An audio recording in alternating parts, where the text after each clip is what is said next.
Om Namo Bhagavate Vasudevaya. Om Namo Bhagavate Vasudevaya.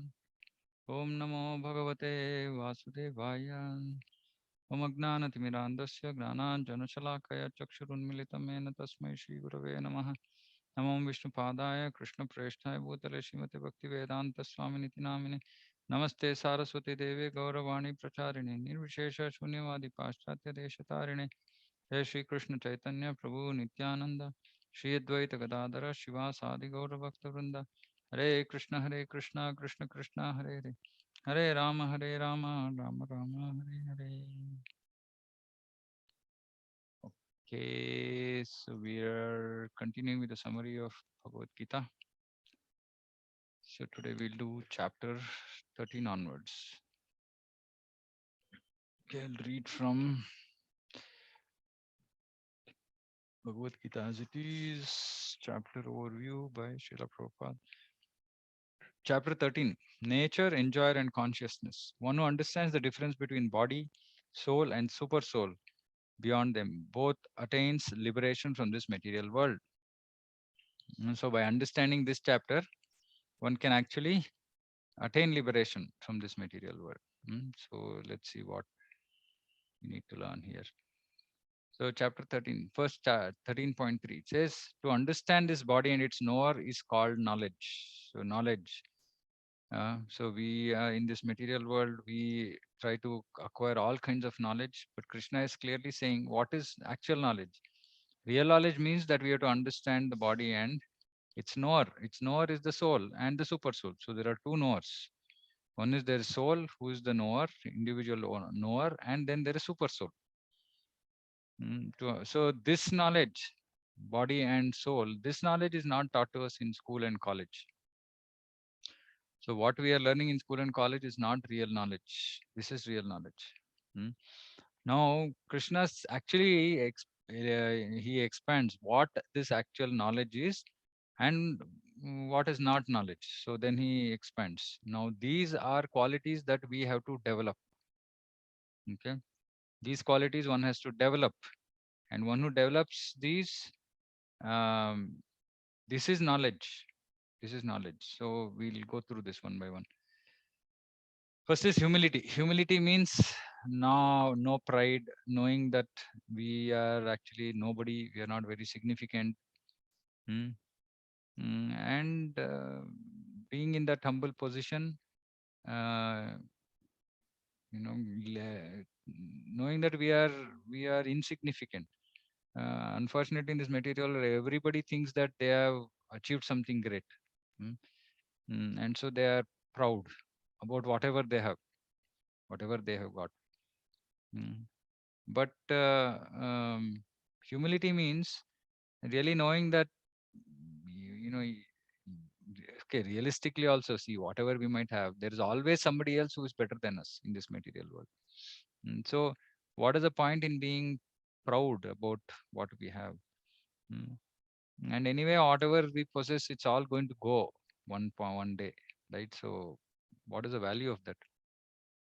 So unnecessarily being puffed up, being proud about whatever we possess, is doesn't help, right? And so humility is the real knowledge. So one who has real knowledge will be humble. One who has true knowledge will be humble. Whoever is arrogant, proud about whatever they possess, they are actually not in knowledge. While they might possess something like some material knowledge, some degree, this, that, and all that, but if they are not humble, that means that they have not gained the real knowledge, because humility is the real knowledge.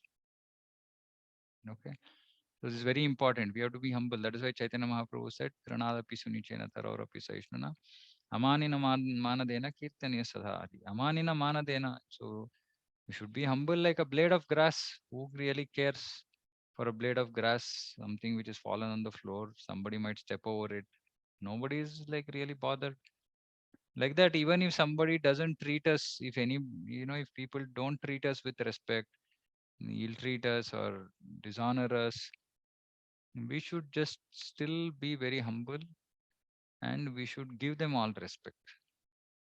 If we can practice this, then we can do Kirtaniya Sadhari. We can chant Krishna's names all the time. Okay. So humility, then pridelessness. Similar, but um, pride, pridelessness, um, humility is one step forward, wherein even without pride also how we deal with others. How we deal with others. Pridelessness just means that okay, I don't have pride, but even without pride, I don't have to be humble in front of others. I might not have any pride, but I might still not be humble in front of others. So both are related but slightly different. Okay, non-violence. Non-violence, actually, Prabhupada says non-violence means not physical. Of course, physical violence should anyway be avoided. Even if one doesn't give Krishna consciousness to a suffering soul, everybody in this material world is suffering. So if we don't give Krishna consciousness to others, that is violence. Hmm? Because that soul is the jiva is struggling in this material world, and we have to help that jiva to come out of material world, right? That is non-violence. Otherwise, if we don't spread the message of Krishna consciousness, then we are being violent, because we know the knowledge that can help us help others, but we are not giving it. That is actually called violence. Tolerance, this is, multiple times we have discussed this. Second chapter only, Krishna says tam stitikshas for Bharata. So any trouble, any disturbance in this material world, we have to try and tolerate. But unfortunately, we are not taught this at all. We are taught for everything has to happen instantly. Everything has to happen now. So having grown up in this kind of a culture, we lose tolerance. We don't have tolerance. So even small things, we become very perturbed, or we want immediate solution, etc., etc. So we have to tolerate. Then simplicity. Simplicity. We should live a simple life, not complicate things by, I want this, I want that. Thought process complicated. Somebody said something, then we will make a big fuss out of it. No, not required. Both mind and body, we should be simple. Wear, dress simply, think simple. Uh, Sometimes, somebody would have really not meant something. They would have simply said something, but we will think something, we'll extract some meaning out of it, and we'll complicate it, and then cost, it will result in problems for us only. So we should be simple living and high thinking. We should live simply, in a simple way, and we should think highly. Think highly means based on Shastra. How That is the whole reason why Varnashrama was there. Varnashrama, the idea was to help people to think high.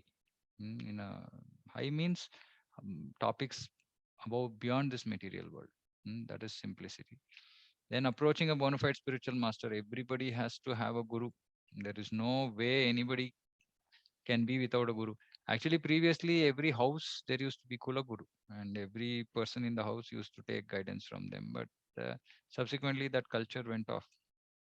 But one has to have a guru. Okay. Cleanliness. Cleanliness, both external and internal. External cleanliness, there are so many things. Like if you wear clothes once, we should put it for wash. Um, if you go to bathroom for passing stool, we should take bath. If we are eating on the ground, after we eat, we should not stamp. We should clean the floor. Um, we should, when we are eating, some people have this habit of eating with right and left hand. No, it's only right hand has to be used for eating. Also, some people even serve with right hand. I mean, that's even worse. Then the whole place is contaminated. Mm. So once, Prabhupada, there was some yagna, and there was one small child who was putting his hand into his mouth. Prabhupada said, take that child outside. He's contaminated the whole place. I mean, it's a small child, but cleanliness. Hmm. Says cleanliness is next to godliness. If you are not clean, I've seen like many houses, like yeah, the people are engaged in their activities, etc. But houses, they keep themselves clean. Uh, mm, but the house is unclean, vehicles are unclean. Like so many things. So we have to. We that is one of the things. Mataris at home have to be very careful about this. It's their primary responsibility, because generally men don't understand these subtle things. So keeping the place clean and neat, it doesn't have to be like, well, very lavish or very luxurious. Whatever is there, it has to be kept clean. Vessels have to be clean. Yeah, I mean, everything, clothes that we wear should be clean. And then internal cleanliness. Internal cleanliness, chanting the Hare Krishna mantra, right? And we keep our uh, thoughts about kama, krodha, lobha, moha, mada, matsarya. All this we should keep away. So we should keep ourselves internally clean. No dirty thoughts, no bad thoughts, no lusty thoughts. Steadiness. So we should be steady in whatever we are following, right? We are following a process, we are following a schedule, we should stick to it. Not that one day we follow, next day we don't follow, then third day we overdo it, and then for 1 week, nothing at all. Not like this, right? We should be steady. Okay, if you're doing 4 rounds, we do 4 rounds every day. If you're doing 16 rounds, we do 16 rounds every day. Whatever practices we are doing, we should be steady, fixed. Self control. Um, this is very difficult, but we should know what is right, what is wrong, and we should control ourselves so that we do only the right things and not the wrong things. Mm. All the time we are, unfortunately, always we are always looking at other people. We want to control others. We are all control freaks. We want to control others. Actually, we have to first control ourselves. So this is self control. Control oneself so that don't do things that are not approved by shastra, not approved by guru. So we have to impose self control. But people in Kali Yuga, it's all about, merry, make merry. Now, Christmas, New Year, people just want to freak out, enjoy. Uh, no control over themselves. And then police has to come and then say, okay, night curfew, you should not be drinking outside, this, that, beyond some time. All this because people are not self-controlled. They need others to impose control on them, and then they don't like that, then they break the law, etc., etc. So one has to have self control. Renunciation of objects of sense gratification. Like, we've discussed this multiple times. People are always behind sense gratification, but we have to give up all this. Absence of false ego. False ego means thinking that I am the body and everything related to the body, I and mine. So we should not have that. Absence of that, that is real knowledge.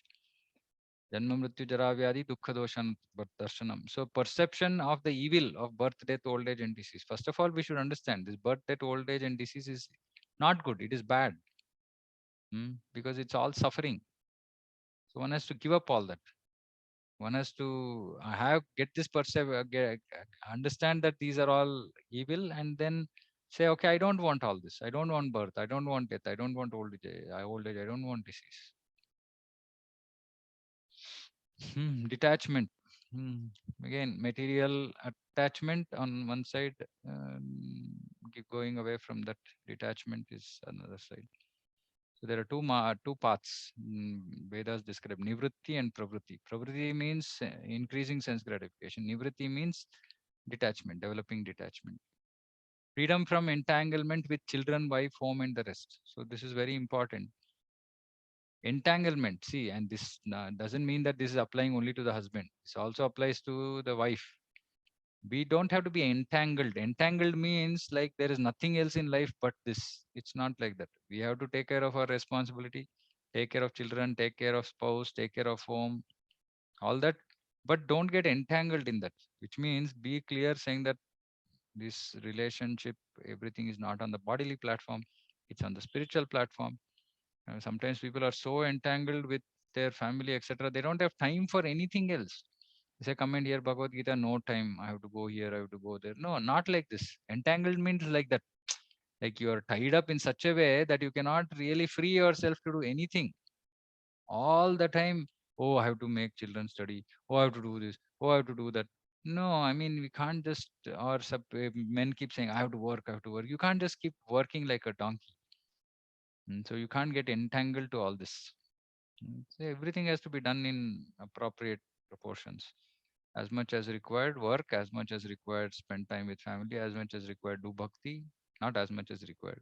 Mm, Do as much bhakti as possible. But others, at least as much as required, we should do. Okay. Even mindedness amid pleasant and unpleasant events. So it's very, very difficult, but we have to practice this because we are soul, and the pleasant and unpleasant events are happening connected to the body. So actually, we don't have to. I've told this also multiple times. It's like a vehicle. Body is like a vehicle. If something good or bad happens to the vehicle, the person should not get too bogged down by that or too attached and oh, feeling so bad this happened or rejoicing if something good happens. Whether good or bad, we should just be even minded. Okay, fine. Krishna's desire. It's fine. Let it happen. Constant and unalloyed devotion to me. Unalloyed means pure. Constant. It has to be constant. It can't be today we have, then tomorrow we don't have, then day after we have. It's not like that. It has to be constant and it has to be unalloyed. Unalloyed, why? Because we are not developing relationship with Krishna for some business, for some material. Give me this kind of thing. That is business relationship. This is pure relationship with love and affection, just for Krishna's pleasure. That is also considered as knowledge. Aspiring to live in a solitary place. Okay, solitary place means which is free from sense gratification, free from material conception. Um, so ideally, devotees want to live with other devotees because that is solitary place, or go to a farm. Or even if we are there in the middle of the city, we don't associate with asat sangha, asat, like non-devotees. That is solitary living. Not that we have to go to the forest or something, right? um, and detachment from general mass of people, again asat sangha. Simply, not engaging in going here there everywhere, meeting people, talk to them about some general stuff which is of no consequence. No, we have to detach from all this. Accepting the importance of self realization. So this is important, that it is that self realization is important. I need to give it time, I need to be focused, I need to be steady, I need to follow a process. So only if you accept the importance that self-realization is important for me, only then will we give time, will we focus, etc. And finally, philosophical search for the absolute truth. So we have to search for this. Thankfully, for most of us who have got the mercy of shelter of Srila Prabhupada, we don't have to go and search anywhere. Our search has ended because we have come to we've got the process by which we can achieve perfection. But generally, like for all people, all this I declare to be knowledge. So these things are knowledge. No, where is it written here saying increase, earn more money, live lavishly, uh, or achieve something, go on a foreign trip, or know about how I don't know, something like spaceship is working. None of this is required, actually. Right? Whatever else we study is absolutely, it's called ignorance because it has nothing to do with higher principles in life or nothing connected to Krishna or Supreme Lord. Right? Because some of these are higher principles in life: humility, pridelessness, non-violence, tolerance. These are higher principles. Mm. And whatever entangles us in material world, makes us more and more attached to material things, that is ignorance. So the whole school and college system is only to bind us in this ignorance. Because what do they say? They say only that earn, make merry, study so that you can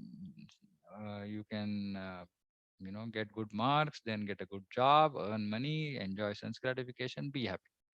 This whole proposal is ignorance. So this is real knowledge. Whatever is being given here is real knowledge. Whatever we study for years and years in schools and colleges is ignorance. So we waste our life studying all this, which is of no use, which just binds us in this material world. Okay. 13.21. Nature is said to be the cause of all material causes and effects, whereas the living entity is the cause of various sufferings and enjoyments. So we should understand this. The living entity, the jiva, is the cause of various sufferings and enjoyments in the sense that he desires. The jiva desires and then the nature carries it out.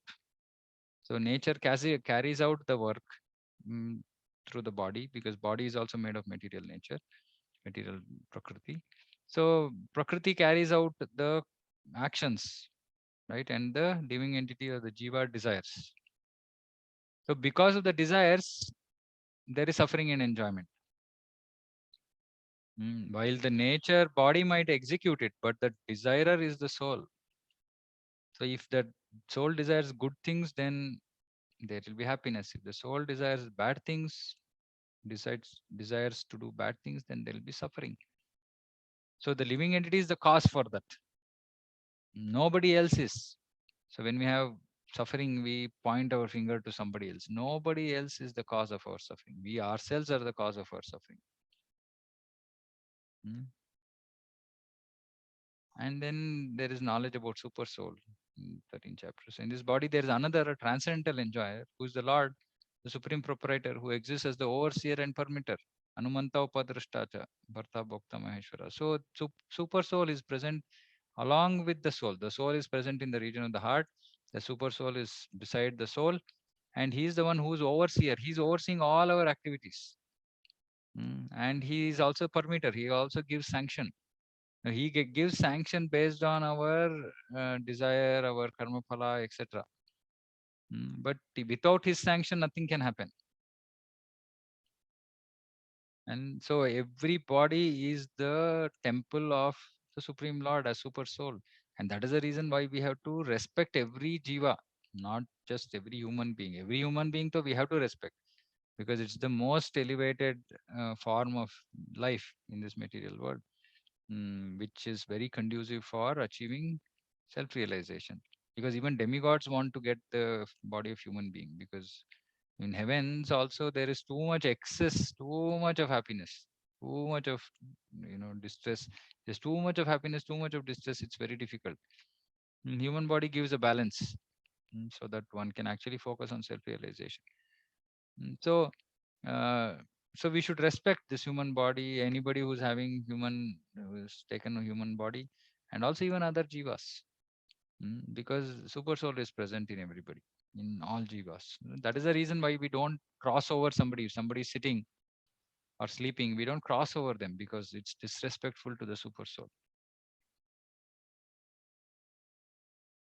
One who understands this philosophy concerning material nature, living entity, and the interaction of the modes of nature is sure to attain liberation. So we know that what is this philosophy, that there is a jiva.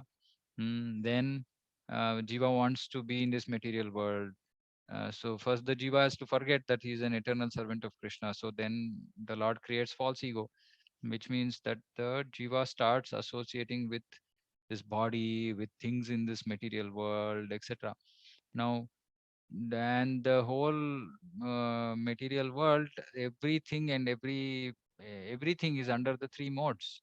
Everything is under the control of the three modes of nature: sattva guna, rajo guna, tamo guna.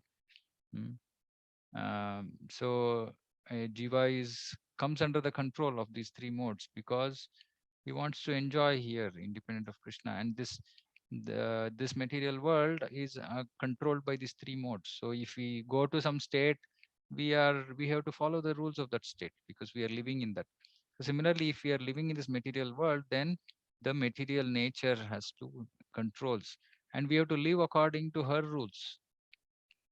When we don't live according to her rules, then it results in suffering. Hmm. So we should understand that I, as the jiva, is I am different, I am separate, I am not connected to all these rest of this material world, because the rest of the material world is made up of matter. I am spirit, and this matter is temporary and it will be destroyed, as in, so the whole creation is made of five elements: earth, water, fire, air, ether, and everything is different types of forms manifested from these five elements. But these are not permanent, because when the time comes, they will get destroyed, or they will go back to their original forms, which they'll get disintegrated, so to speak. So this is all temporary, but the jiva is permanent. So we should understand that I don't belong to this place, but I'm in this association of everything around me, which is asat, which is not permanent, which is temporary, which is illusory. Uh, but my real job is to actually serve the Lord and go back to the spiritual world. So this understanding of this, how this whole material world is just under the control of material nature, and that this is not a place for us, that we have to get out of this place. One who understands this philosophy clearly is sure to attain liberation, because when he understands these and he knows, oh, I don't belong to this place, then why am I simply getting subject to all the sufferings here? I don't have to suffer here. So let me go out of this place. So that is liberation. Such a person will not take birth here again, regardless of his present position. Present position means we might be rich, poor, white, black, wherever we are, etc. Whatever, as long as we understand this whole knowledge, then we'll engage in bhakti, and then there's no question of coming back, taking birth again. Okay. Then there are those who, although not conversant in spiritual knowledge, begin to worship the Supreme Person upon hearing about him from others. So there are some people who have a lot of spiritual knowledge, they gain spiritual knowledge, then they start worshipping.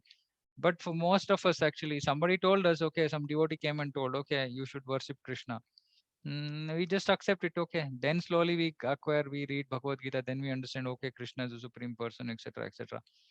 So if we have faith and if we go to the right people who are not cheating us, then by that method also we can start worshipping the Supreme Person. Not that everybody has to have deep knowledge about everything. Hmm. So here it's very important, because their tendency to hear from authorities, they also transcend the path of birth and death. So if somebody is submissive, just simply surrenders to authorities, follows whatever they are saying, even if he doesn't have too much of knowledge, if he is not able to read and understand all these things, etc., it doesn't matter, because he's surrendered to the right authorities. Then he will transcend the path. He will go back. He will not have to take birth again. Hmm. But we have to be careful that we don't get misguided, or we don't fall prey to some cheaters. We don't get stuck with some cheaters. That is important. So as long as we have this, if we have surrendered to the right authority, and we have the this tendency to just follow whatever they are saying, if we are humble and we are willing to follow whatever they are saying, then also we'll achieve perfection. That is the reason why we have to surrender to a bona fide guru, a proper guru, authentic guru, and then take guidance from him, accept his instructions, and then make our life perfect. Hmm. One who sees the super soul accompanying the individual soul in all bodies, and who understands that neither the soul nor the super soul within the destructible body is ever destroyed, actually sees. So we should understand both soul and super soul are spiritual. They don't die. The birth and death is restricted only to body, which is matter. So both the soul and super soul, they don't have any death. So though the body is destructible, the soul and the super soul are never destroyed. One who sees this actually sees. One who sees the super soul equally present everywhere in every living being does not degrade himself by his mind. So when we see other people, we, by thinking bad about them, by thinking low about them, we degrade ourselves. See, please understand this. So by thinking bad about somebody, we are degrading ourselves, because it results in, it's not good. Our consciousness gets affected. Then we fall down further. We might then end up in doing some bad thing connected to that person, etc., etc. So this thought process itself is degrading. It will pull us down. So whenever we look at somebody else, we should say, oh, no, no, there's the Paramatma. Okay, I am not going to criticize. And we discussed this also, 3 ways to manage this. So those superior to us, we should worship. Those equal to us, we should make friendship. Those inferior to us, we should just show compassion and, you know, not feel any negative, not have any negative feelings about them. Otherwise, we'll degrade ourselves. So by doing so, by respecting, by seeing the super soul in every jiva, one approaches the transcendental destination, because then this is one of the very important things, jiva daya. So we start seeing everybody as part and parcel of Krishna, then our Krishna consciousness also increases. Because in every situation we are seeing people all the time, we are seeing engaging people, seeing people, engaging with people. Every time we look at somebody, we'll say, oh, Krishna is present. Oh, Krishna is present. And Paramatma is present. So then what happens? Our Krishna consciousness increases, then we start progressing towards transcendental destination. Because when we start seeing Krishna everywhere, then we can never forget Krishna. So then when we are always thinking about Krishna, then at the time of death also we'll think about Krishna. Then we'll reach the transcendental world. So this is also another way to become Krishna consciousness. Look at anything and everything around us and realize, okay, Krishna is there in this. Krishna's energy. Krishna is present as super soul. So this is Krishna consciousness. One who can see that all activities are performed by the body, which is created of material nature, and sees that the self does nothing. Like we discussed, the self is not doing anything. Soul is not doing anything except for desiring. Everything else is carried on by the body and material nature. Okay. When a sensible man ceases to see different entities, identities due to different material bodies, and he sees how beings are expanded everywhere, he attains the Brahman conception. So this also uh, different identities, different types of bodies, different persons, different positions, etc. But basically, it's all jivas present everywhere, sarvagata. So jivas are present everywhere in all different forms. So one who sees this sees that okay, there is Brahman, Supreme Lord everywhere. And so he attains Brahman conception. Brahman conception means where we can see the Supreme Lord everywhere. Hmm. Those with a vision of eternity can see that the imperishable soul is transcendental, eternal, and beyond the modes of nature. Vision of eternity, not vision of these material things which are temporary and to be which will get destroyed. Eternity means forever, right? Which doesn't perish. So who has vision of eternity, they see that the soul is imperishable and it's also transcendental. It's eternal, beyond the modes of nature. Despite contact with material body, the soul neither does anything nor is entangled. So when we are in this body, we are in contact with the body. But one who knows that the soul is imperishable, is transcendental, he does nothing. He does nothing. He is basically just there, and is not entangled. Because only when we think I am the doer do we get entangled. So when we look at ourselves and think that okay, I am not the doer, I am just the body is carrying out some activities, like eating, sleeping, working. All this is just activities of the body, nothing to do with the soul. So the soul should not get entangled. It said, okay, engage in these activities. It's fine, but it's nothing. It doesn't bother me. As in, it's not connected to me because I'm separate. So, like Prabhupada said, see, this whole chapter is talking about how the soul is different from the body. There is super soul in every living entity. Uh, Soul is also transcendental. And a soul only desires, everything else is being carried out the body, so the by the body. So the um, so body is perishable, body will get destroyed, soul is eternal. So by knowing this we will get liberated, because anything and everything we see, first we see okay, super soul is present. Second, we see they have got some temporary form, some kind of body, which is given by material nature, and that body is going to get destroyed. And again another body will be given. So one who can see this and doesn't look at the level of body and saying okay, this person is like this person is like that, and we are just simply not looking at the soul at all. We are just simply looking at some material qualities that that particular person has acquired, and we are just entangled only at that level, which is what most people do. Most people look at others and say this person is like this person is like that. Bitching about somebody, talking bad about somebody, criticizing about somebody. But this is all entanglement, right? So when we look at anybody, we should, that is why we should not come down to this material platform and behave in a cheap way, in like low class way. Uh, so we should always respect everybody, knowing that Krishna is present as super soul.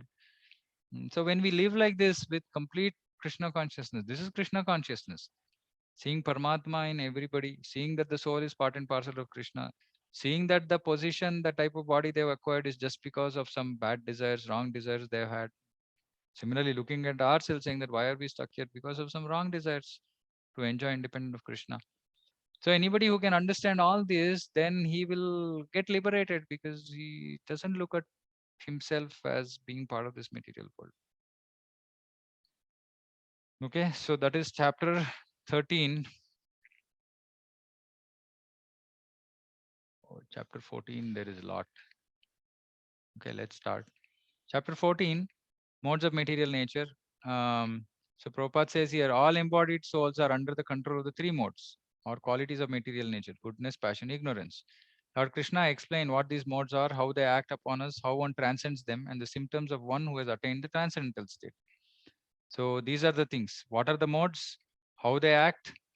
How can one go over them, go cross them, or transcend them? And what is the symptom of one who has actually transcended them? Mm. So if we see this, then when we look at this world, we should just only, we'll only keep seeing modes in action. We'll not see people in action. We'll only see material modes in action. Mm. So let's see how much we can we can understand and cover. Okay, by fixed in this knowledge of the modes, one can attain to the transcendental nature like my own. Again, by fixed in this knowledge means anything we see, first thing, if material means it is under the control of the modes. So everything we should see in this way, saying that it is in the control of modes. This person is in the control of ignorance. This person in the control of compassion. This person is the control of goodness. So anything and everything that we see in the material world belongs to one of the modes, except for the jiva, who is transcendental. So whenever we see two things. We see one is jiva, and the second thing is we see the modes in action. One who can see like this fixed all the time is not born at the time of creation or disturbed at the time of dissolution. That means that he knows that he doesn't belong to this material world. This whole material world made of the modes, temporary, no need to get attached to it. Then Krishna says, I am the seed giving father of everything here, whether material or spiritual, everything coming from Krishna. Of course, here he is saying specifically with respect to the jivas that he is the seed giving father. Because the whole creation, father impregnates the mother material nature with the jivas. So it is like garbhadhana, right? Giving the seed to the mother. So he gives the seeds of the jivas to material nature. Material nature gives the body, just like it happens in humans also or any other living entities, where father impregnates the mother, mother gives the body. So Krishna is saying, I am the father. Material nature is the mother. Material nature consists of three modes: goodness, passion, ignorance. So when the eternal living entity comes in contact with nature, he becomes conditioned by these modes. So these modes are belong to the material nature. We as Atma, we are spiritual. But when we come in touch with this material nature, when we come into this material world, we come in contact with the material nature. Then we come under their control. Those who are in the spiritual world are not under the control of these modes. Those who come to this material world are come under the modes, because like I said, everything in this material world is under the control of one of these modes or multiple of these modes. And so when the jiva comes in contact with the material nature, then he becomes conditioned by these modes. So even though he is spiritual, jiva is spiritual, jiva is superior to nature, material nature, he still becomes conditioned. He still comes under the control of the modes. It is like a higher level officer comes under the control of a lower level officer. Oh, I mean, it's inconceivable. How can that happen? Why would a higher level officer come under the control of lower level officer? That is what is happening here. So Jiva, who is actually higher than the material nature, has come under the control of material nature. Why has it come under the control of material nature? Because it wants to enjoy. Jiva wants to enjoy independent of Krishna. And the only way available is coming under the control of this mode. So Krishna's proposal is, okay, you want to enjoy independent of me. Okay, you go come under these three modes who are inferior to you. We should have then said, huh, inferior to me. No, I don't want to come under their control. But we said, oh, inferior. Okay, but it's going to give me opportunity to enjoy. I said, yeah, you can try. Said, okay, then it's fine. Whether inferior or not, it's okay. I will accept. So we willingly come under the control of these modes. Now we are struggling to get out of it. That is the path of liberation, self-realization. Mode of goodness. Now Krishna defines what is mode of goodness. Mode of goodness, being purer than the others, is illuminating, and it frees one from all sinful reactions. Those situated in the mode become conditioned by a sense of happiness and knowledge. So those who have a sense of happiness and knowledge, they're happy generally with whatever they have, not attached to anything or not hankering for something. And they have knowledge. Knowledge what we just discussed in the 13th chapter. They have that knowledge. So they know that they're not this body, they're spiritual, they're humble, they're prideless, etc., etc., etc. So when a person lives in that way, he frees oneself from sinful reactions. So just by living in the mode of goodness, one can free oneself from all sinful reactions. But the problem is we are in goodness, then in material world, it's very difficult to be in pure goodness. So as long as we are in pure goodness, we will free ourselves from reactions. But then we go into mode of passion, then we create more karma. more karma phala, and so on. That is why it is said that one should be in pure goodness, which means that without contamination of passion and ignorance. Then he frees himself from all sinful reactions. So even to acquire, that is why Krishna says Traigunya Vishayaveda Nistraigunya Bhavajana. We have to transcend these three modes, raise above these three modes, which means that somebody in Tamoguna has to come to Rajoguna. From Rajoguna, we have to come to Sattvaguna. And Brahmanas are the examples of people who are in Sattvaguna. And Prabhupada said, saying that um, one has to raise to the platform of that Sattvaguna, because in Sattvaguna one is happy that okay, I'm the soul, I have knowledge, and it frees one from all sinful reactions. So this is what we have to aim for. Mode of passion is born of unlimited desires and longings. I want this, I want this, I want no end at all, unlimited. Because of this, person is bound to fruitive actions, because how is he going to get all these desires? He has to engage in fruitive actions. And we've discussed this fruitive actions are of two types. One is vikarma, which is illegal, not allowed, and then there is karma, which is allowed. The reactions coming from karma will appear fructify only in the next life. But if we want immediate enjoyment, then we have to engage in vikarma. And when we engage in vikarma, it is papa. It results in sins, sinful reactions. So those who have these desires and longings, they will end up in vikarma. Previously, previous yugas, people who have these desires also, they knew that, okay, they had at least the patience to wait till next life. They used to engage in karma as karma kanda. They used to follow karma kanda. But in this life, in the Kali Yuga, people with undesired, unlimited desires, they engage in vikarma, which is very, very bad.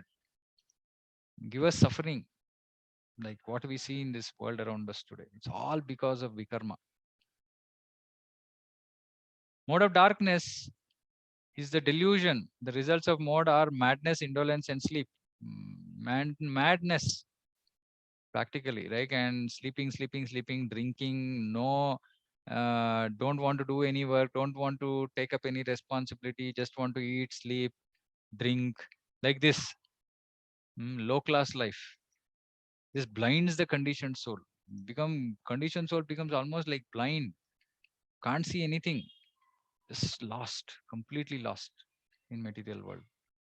So this mode is very, very degraded, and very difficult to come out of it. Only Krishna consciousness, bhakti can pull us out. Otherwise, it's very difficult, stuck. Mode of goodness conditions one to happiness. Passion conditions one to fruitive action. Ignorance conditions one to madness. Is what is the result. So when we look at somebody who is generally happy, we know that okay, this person is the mode of happiness, mode of goodness. Somebody who is like no time, no time, no time, mode of passion. Somebody who doesn't make any sense, all rubbish, mode of madness, there is a mode of ignorance. So when we see people, we should not look at them and criticize. We should just say, oh, okay, this person is mode of goodness. Okay, so I'll deal with, but still there's jiva inside. So deal, and super soul. So we'll deal with them accordingly. But we just know that, okay, this person is acting crazy because he's just under the mode of ignorance. So he's had bad desires in the past. So he's developed this kind of body. So we don't feel bad. We should feel bad and not feel critical. Be critical about that person or criticize that person, or try to do something against that person or make them hurt that person. It's not required. The person is already stuck, already in a bad state. We don't have to degrade ourselves, because by thinking bad about somebody who's already in a bad state, that person is anyway in a bad state. We put ourselves also in a bad state by doing that. So it is not in our interest to criticize people and trouble people, and for selfishness, whatever, right? So we should look, whenever we look at people, we should see, okay, this is there in the modes. Bhakti also can be performed in these modes. So initially, if we are generally in the mode of passion, we do bhakti also in the mode of passion. Bhagavatam, Kapila Dev talks about this.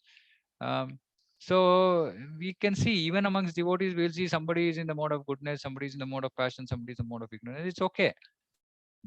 The important thing is that they've taken shelter of Krishna to whatever extent, and that is appreciable. So we should not go and criticize people unnecessarily. There is nothing like necessary at all. We should not criticize people unless they are offending Lord and his devotees, Only then. Otherwise, materially, we don't have to bother about people. Bother in the sense, I mean, we don't have to get very entangled in this. Oh, why is this person like this? Why can't he change? Why can't he do this? It's just bound by nature. Bound. They are bound. We should understand and we should feel compassionate. Oh, poor thing. They cannot change their nature. It's very, very important to apply this in our life. Every situation, every day, multiple situations will be encountering people in different modes. And we should understand how they are stuck and we should feel compassionate towards them. The manifestation of mode of goodness can be experienced when all the gates of the body are illuminated by knowledge. So basically, goodness is all about knowledge, completely aware that I'm, don't belong to this material world. They understand that. They understand that I'm the soul. When there is an increase in the mode of passion, symptoms of great attachment, fruitive activity, intense endeavor, working too hard, 14 hours, 16 hours work, and uncontrollable desire and hankering. So this is mode of passion. People are shopping. New Year, whatever year end. So there are some companies which do shut down. Uh, so then people go to foreign countries. They want to spend money. They want to enjoy. They want, and they'll do so much of put so much of effort. They'll do the planning. They'll buy the ticket. They'll do this. They'll do that. Uncontrollable desire. If somebody says, "Why you want to go?" No, no, no. I want to go. All this is because of mode of passion. And when there's an increase in mode of ignorance, darkness, inertia, we don't want to do anything, madness, illusion. Illusion means everything like we just not connected with the world around us. We are in our own world. That is illusion. So whenever we see people develop, demonstrating these qualities, we should know, okay, these people are in these modes. And okay, now one person lives like this throughout his life and also dies like that. So when one dies in the mode of goodness, then he attains higher planets. When one dies in the mode of passion, he takes birth among, again, comes back to this material world to engage in fruitive activities, to this earth specifically to engage in fruitive activities. One dies in mode of ignorance, he takes birth in the animal kingdom. Very simple. So based on the mode in which we have lived all our life, we also die in that mode. And according to that, we get another birth. So if somehow somebody has been able to move from ignorance to passion, then instead of getting birth in animal propensities, then he will get engaged in fruitive activities. So which is good, which is better than inertia, not doing any work and lazy and sleep and all this. So that is why how does one transcend? How does one go from lower mode to higher mode? Even materially, Varnashrama used to give rules and regulations by which people can make progress. If they follow those rules, then they will slowly, gradually make progress. Otherwise, we should associate with that kind of people. If you associate with people who are always passionate, action, then maybe that person in mode of ignorance also will pick it up, right? And the best way is to engage in devotional service. Somehow, by some good fortune, if you engage in devotional service, then automatically we will transcend all these modes. The result of pious action is pure and it is in the mode of goodness, which is pious action. Action in mode of passion results in misery.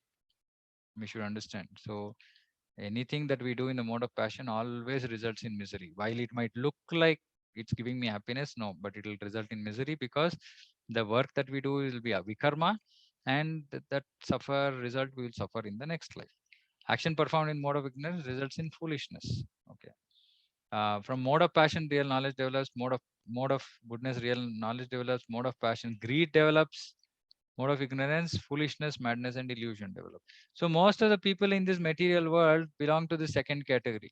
Mostly passion and ignorance. Goodness is very, very less. Very, very less. Those situated in the mode of goodness gradually go upward to higher planets. In the mode of passion live on earthly planets. Those in the abominable mode of ignorance go down to the hellish worlds. So this is also very clear where destinations are of these people. When one properly sees that in all activities, no other perform is is at work except the modes of nature, and he knows the Supreme Lord who is transcendental, he attains my spiritual nature. So this is what I said. When we look at anything, anybody, we should understand there are two components or three components. One is there is Jiva, And there is Atma, then there is Paramatma, and then there are material modes. Anything that the way we look at this whole material world mostly is on the platform of material modes, because we normally don't see the Jiva, we don't see the Paramatma. We only see the body and its actions. When we see body and its actions, we should say, understand, okay, this is modes of nature. It has nothing to do with the Jiva. It has nothing to do with living entity inside. It is just related to the Jiva, to the body. And the Jiva has acquired this kind of body because of some desire it had developed. And so now it's under that particular control of that particular mode. That's it. And when the embodied being is able to transcend these three modes, he can become free from birth, death, old age, and disease. So for this, the only available path, or the fastest path, is Bhakti Yoga. Supreme Personality of Godhead said, "O son of Pandu, he who does not hate illumination, attachment, and delusion when they're present, or long for them when they disappear." So which means that we have equal mind, whether good or bad, unwavering and undisturbed through all reactions of material qualities, remaining neutral and transcendental, knowing that the modes alone are active. So whenever anything is happening to us in this material world, we should understand it is all subject to just the material modes, and we have to just remain neutral. Okay, I am Atma. I don't belong to this world, so I should not get too attached to this. Such a person is situated in the self, because he always looks at everything connected with the Atma, and he regards alike happiness and distress. He sees a lump of earth, stone, piece of gold, everything with an equal eye, saying that all this is matter. That's it. And he's equal toward the desirable and the undesirable. Whether he gets something which is good, whether he gets something which is bad, he's equal. He's steady, situated equally well in praise and blame, honor and dishonor, who treats alike both friend and enemy, who has renounced all material activities. Such person is said to have transcended the modes of nature. So if you want to know whether somebody has transcended modes of nature, this is the evaluation. Basically, to summarize, it just says that this person is equal minded towards anything in this material world, whether good or bad.